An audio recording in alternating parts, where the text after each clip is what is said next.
There are plenty of shows out there for little kids to both enjoy and learn from, but very few of those manage to transcend the days of childhood and stick around as not only something enjoyable for adults, but something that people of all ages can still have a strong attachment to. Besides Sesame Street, we feel that the only other PBS show to reach this status is Arthur. Focused on the titular aardvark, the cartoon focuses on the day-to-day lives of a cast filled with lovable anthropomorphic animals. But of all the main Arthur characters, which are the most pure-hearted? I'm Kifinosi with Wicked Binge, and this is Arthur Characters, Good to Most Good.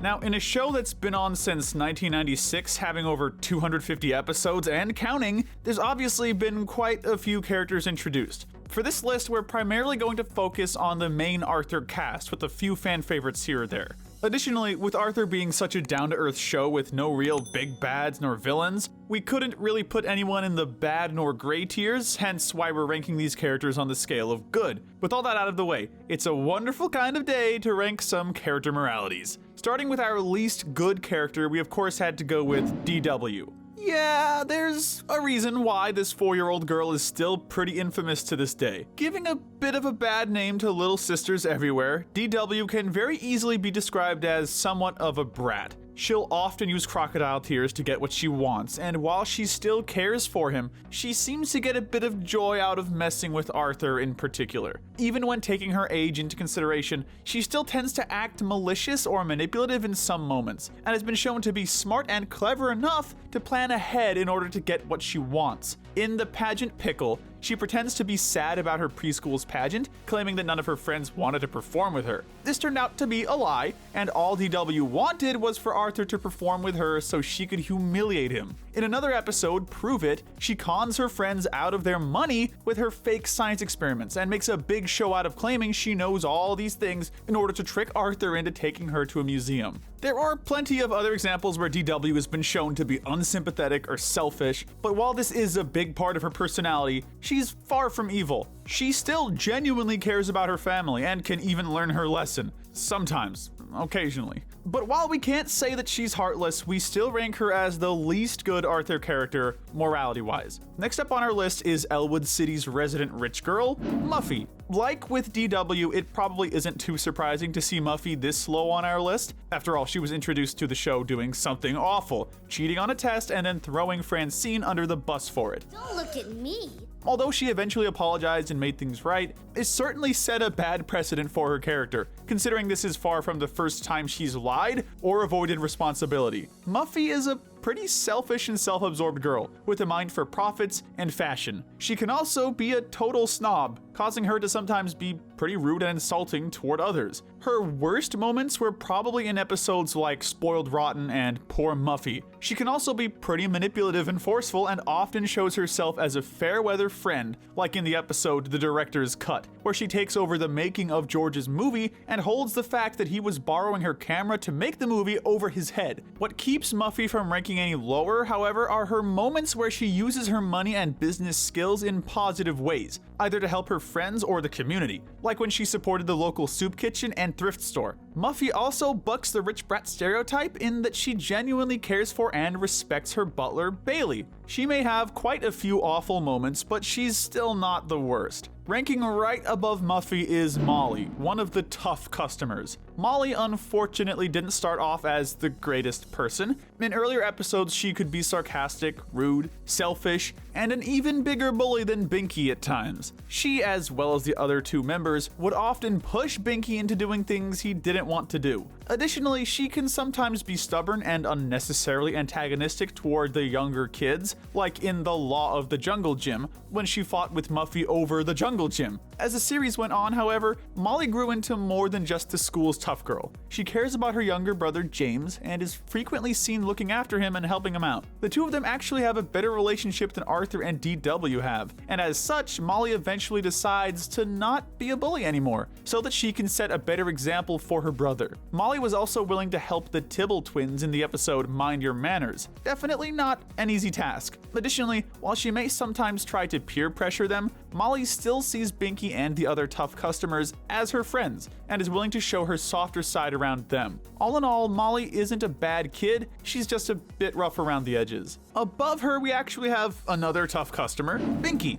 Like Molly, Binky wasn't exactly a friend to the other characters at first. Heck, even after he became friends with them, Binky was still willing to be aggressive or hostile when he needed to be. However, the kid's got a huge soft side, being a fan of the clarinet, butterflies, and ballet. Though he may sometimes threaten others or intimidate them into doing what he wants, Binky never actually wants to hurt people. This was seen when he punched Arthur in Arthur's big hit and instantly regretted it. That's actually another flaw of Binky's. He can be pretty obsessed with his tough guy image at times, to the point where he tried to sabotage everyone's instruments just to prove that he was still a bully. Unfortunately, that doesn't stop him from frequently teasing people, especially Arthur and George, but still, Binky knows which lines not to cross and doesn't even try to go after really little kids. Honestly, for a bully, he's really not that mean. Next up, we have Prunella. Being one of the older characters of the main cast, Prunella often likes to consider herself as being one of the more mature kids. She doesn't always reach that level of maturity, but thankfully she isn't too obnoxious either. Although intelligent, Prunella is often incredibly superstitious, often helping her friends by trying to tell their futures, keyword being trying, as she isn't always accurate. She can also be incredibly caring and protective toward her best friend Marina, and was willing to apologize when she went overboard with her protectiveness. When it comes to trends or her top fandom, Henry Screeber, Prunella can admittedly be a bit of a snob, although she's never quite as bad as Muffy. During her birthday episode, Prunella Gets It Twice, we do see her act rude when she ends up getting 2 Polly Locket dolls, breaking Francine's heart. Thankfully, while it takes a whole dream sequence for her to realize her mistake, Prunella still makes an effort to make it up to Francine. Prunella, like most of the older characters, also has a slight streak of meanness in her occasionally. In one of the early episodes, we saw her tell the 3rd graders exaggerated stories of when she was in Mr. Ratburn's class, telling them that he ate nails for breakfast. Of course, this was more teasing than outright bullying, and although Prunella has some fairly noticeable flaws, her negatives place her more in the middle instead of the absolute bottom. Being only a few spots above her best friend, we have Francine. Francine is the spotty girl of the group, and as such, she can sometimes be just a bit aggressive. Although she's very determined, perhaps even to an extreme. If Francine doesn't have an immediate knack for a certain sport or skill, she can become frustrated and take that out on others. She can also be extremely prideful, which leads her into being incredibly competitive, and it can take a lot for her to admit that she was in the wrong. The worst example of this was in Draw, when she was being pretty awful towards Fern for no real reason at all, although she did later regret it. Unfortunately, this doesn't stop her from teasing other characters later on in the series, though in those instances she isn't as stubborn about apologizing, at least. Francine also struggles with taking criticism, especially if she believes that she's doing something helpful. Thankfully, as the series went on, Francine was able to mellow out a bit. Even if it's hard to see at times, she genuinely cares about her friends, and is often trying to help Arthur out with his problems. While she can be stubborn and mean at her worst, much like Molly and Binky,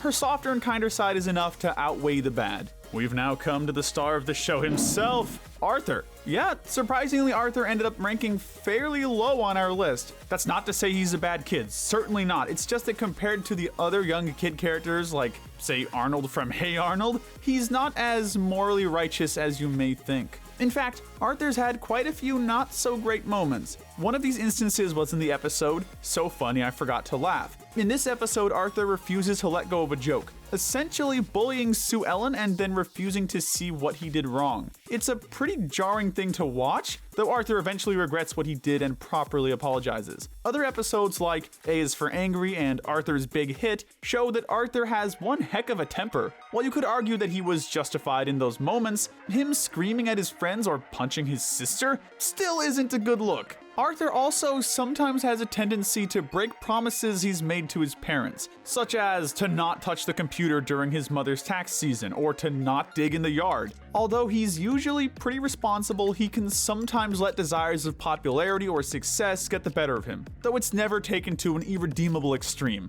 As for his good traits, Arthur cares a lot about his family and friends. Even if DW annoys him a ton, he's still always there for her and will comfort her when she's truly upset or scared. He's also always there for his best friend, Buster, and is often the one calming Buster down whenever he starts to panic. Additionally, while he may make a ton of mistakes, Arthur is also usually more willing to accept them than someone like Francine or Muffy. All in all, Arthur is far from a flawless protagonist. However, because he's often able to learn from his mistakes and be a better person next time, we still see him as a pretty good role model. Moving on, we're ranking David and Jane Reed next. David and Jane are the parents of Arthur, DW, and Kate. While they maybe don't punish DW as often as the audience may like, both David and Jane are good parents and good people. There's never any doubt that they care about their kids or each other, and both are hard workers. When one of their kids is having a problem or a bad day, they take the time to talk to them and give them advice. David was able to get Arthur over his anxieties in the episode April 9th by telling Arthur about his own anxieties as a kid. We also saw that David was willing to stay up late to make extra desserts for Arthur's class when Arthur asked him to,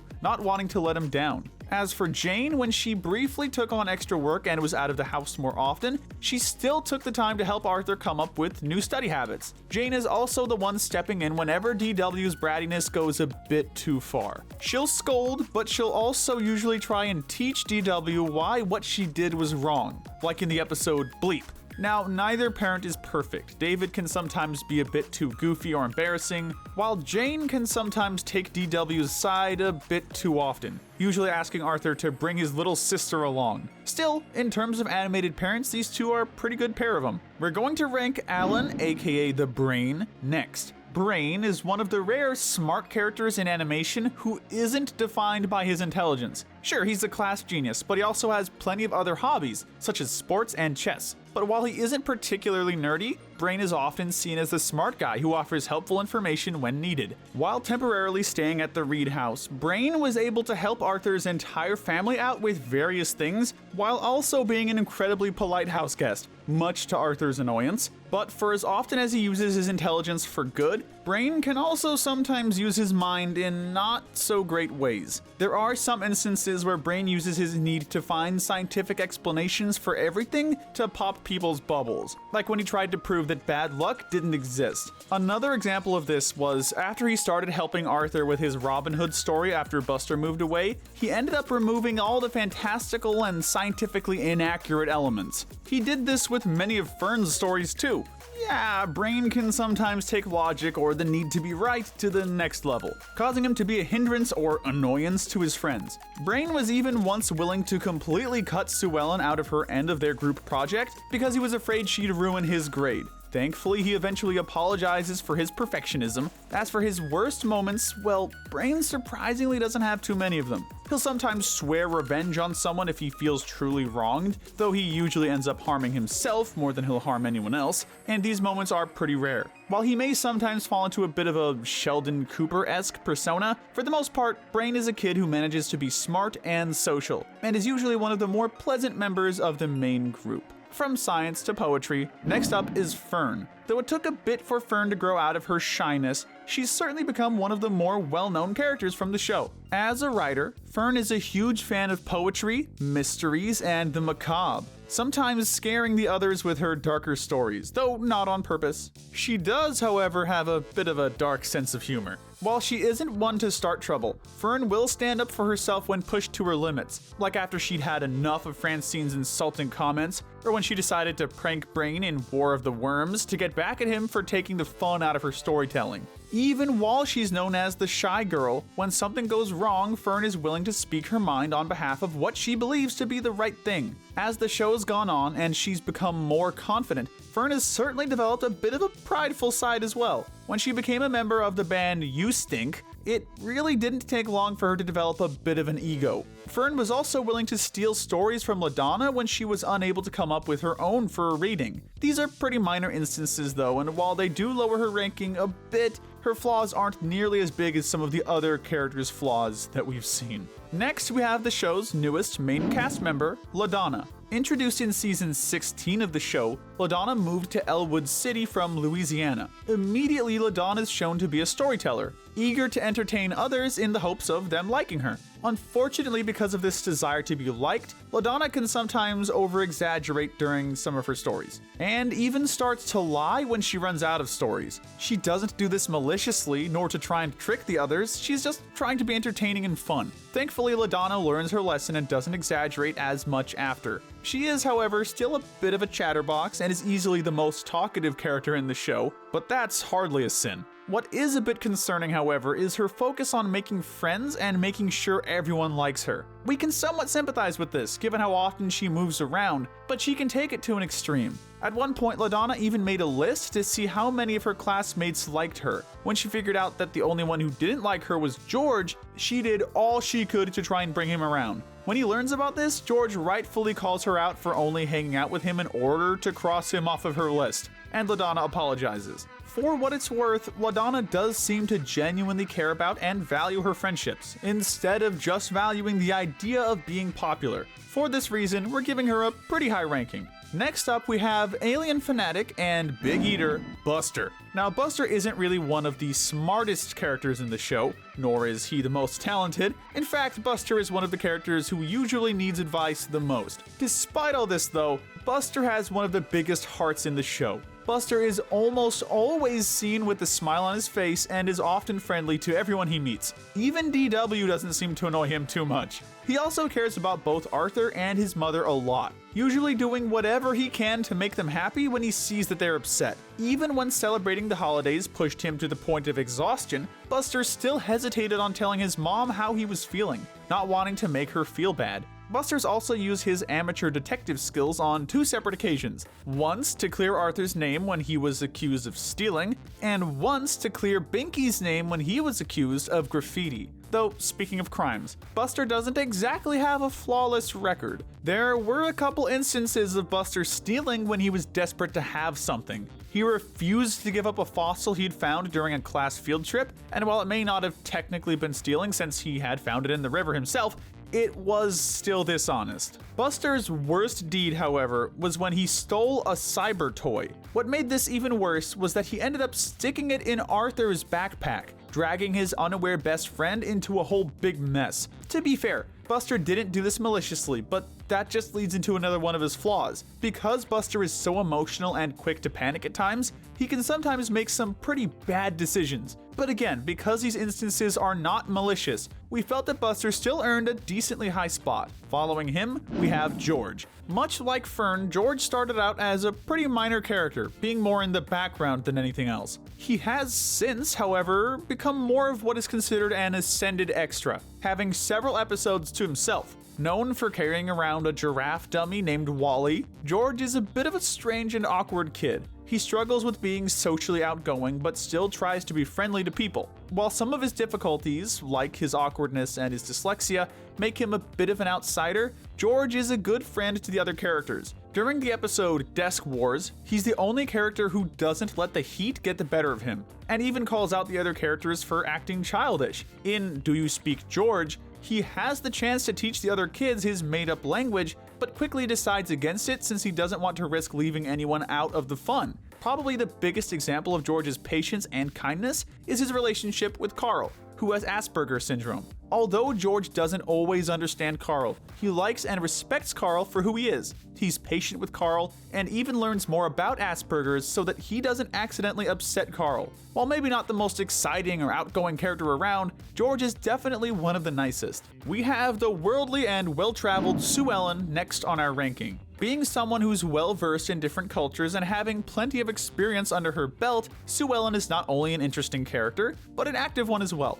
Even in the early days of the show, she was unafraid to tell someone if they were acting out of line, like when she stood up to Binky's bullying. This trait of hers only grew as the show went on. We saw Sue Ellen protest the near closure of both the Sugar Bowl and the public library. She also becomes a vegetarian, but unlike the stereotype, she never forces it onto other characters nor judges them for continuing to eat meat. She only gets annoyed when Muffy and Francine turn it into another one of their competitions. Due to her intelligence, she's also usually the only one acting as the voice of reason. Sue Ellen is often brave, being the hardest one to scare out of the main cast, and is very open-minded. Even if she gets frustrated with her friends at times, she'll still try to help them out. She isn't very materialistic and has very few significant flaws. Some might describe her as a bit bossy, but for the most part, Sue Ellen is a girl with a good heart and a determination to fight for good causes. In 5th place, we're ranking Baby Kate. Much like Lily Loud from The Loud House, Kate doesn't exactly do much due to her age. But whenever she does have the spotlight in an episode, we're able to see just how good she truly is, even at only a year old. Her biggest good deed was in The Secret Life of Dogs and Babies. When David can't find the special bride and groom cake topper that he made for one of his clients, Kate and Pal take it upon themselves to try and find the topper. Although Kate isn't able to do much, since she can't exactly communicate with her family, she's still the one who finds the topper and tells Pal where to find it after Jane puts her in her crib. Kate is also the one who manages to throw the topper on top of the cake from the back seat, just in time for Mr. Crosswire to see it. Even from just this one episode,